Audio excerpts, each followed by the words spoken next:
Wait, thanks for having me. My pleasure. My best. I don't claim.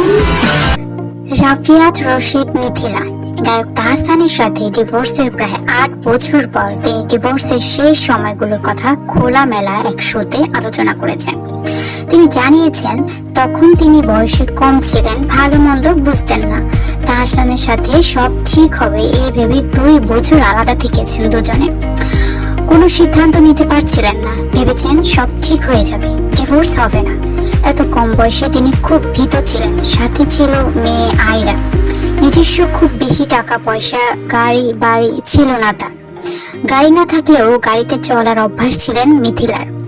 তিনি সবকিছু ভেবে divorce চাননি, কিন্তু শেষ পর্যন্ত ডিভোর্স হয়েছিল তাদের। তিনি বলেন, এখনের মতো তখন সব সহজে বুঝতাম না, বয়স কম ছিল। এই কথাগুলো তিনি টক শোতে বলেছেন অকপটে। রাফিয়াত রশিদ মিথিলার তাহসানের প্রাক্তন স্ত্রী ছাড়াও তার একটি সুন্দর পরিচয় আছে।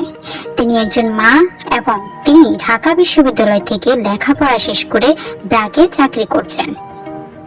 চাকরি করার সুবাদে মিথিলা আফ্রিকা প্রায় যেতে হয়। শিশু উন্নয়ন ও বিভিন্ন সংস্থার সাথে তিনি জড়িত। মেয়ে আয়রাকে নিয়ে প্রায় বাইরে ঘুরতে যান। বর্তমানে তিনি জেনেভার এক বিশ্ববিদ্যালয় থেকে পিএইচডি করছেন। এখন কিন্তু মিথিলার কোনো কিছুর অভাব নেই।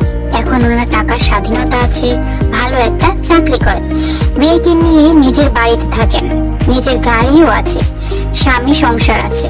তাহসানের সাথে ডিভোর্সের পর বিয়ে হয় কলকাতার সৃজিত মুখার্জির সাথে। সম্প্রতি তাহসানও বিয়ে করেন মেকআপ আর্টিস্ট রোজা আহমেদকে। সোশ্যাল মিডিয়ায় বিভিন্ন ছবি শেয়ার করেন এই দম্পতি।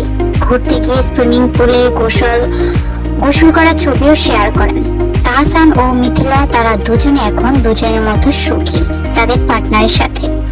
কিন্তু এত বছর পর হঠাৎ মিথিলা ডিভোর্সের ব্যাপারে নিয়ে মুখ খুললো। কাহিনী কি, অনেকেই সেটা জানতে চাচ্ছে। অনেকে অনেক ভাবে দেখছে ব্যাপারটা। অনেকে তো বলছে তাহসানকে সুখী দেখে উনার হৃদয়ে চলে যাচ্ছে, তাই হয়তো এসব আগের কথা তুলছেন। মিথিলা কিন্তু অনেক মেধাবী ও একজন পরিশ্রমী মেয়ে। তার মধ্যে যথেষ্ট ভালো ট্যালেন্ট আছে। তাহসান ও মিথিলা একসময় একটা আইডল কাপল ছিল, বেশ জনপ্রিয় ছিল। কিন্তু তাদের বিচ্ছেদ এখনো মানুষ মেনে নিতে পারছে না। কিন্তু কিছু সত্য মেনে না নিলেও নিতে হয়। তারা দুজনে এখন আলাদা পথের পথিক। দুজনেরই আছে আলাদা সংসার। দেখা যাক তারা দুজন তাদের আগের ব্যাপার নিয়ে আর মুখ খুলেন কিনা। সেজন্য নতুন নতুন আপডেট পেতে চ্যানেল সাবস্ক্রাইব করে রাখুন। এতক্ষণ তাদের সম্পর্কে জেনে কেমন লাগলো আপনাদের জানাবেন, আর কার কার কাকে ভালো লাগে সেটাও জানিয়ে যাবেন। লাইক, কমেন্ট, সাবস্ক্রাইব করতে ভুলবেন না। আল্লাহ হাফেজ।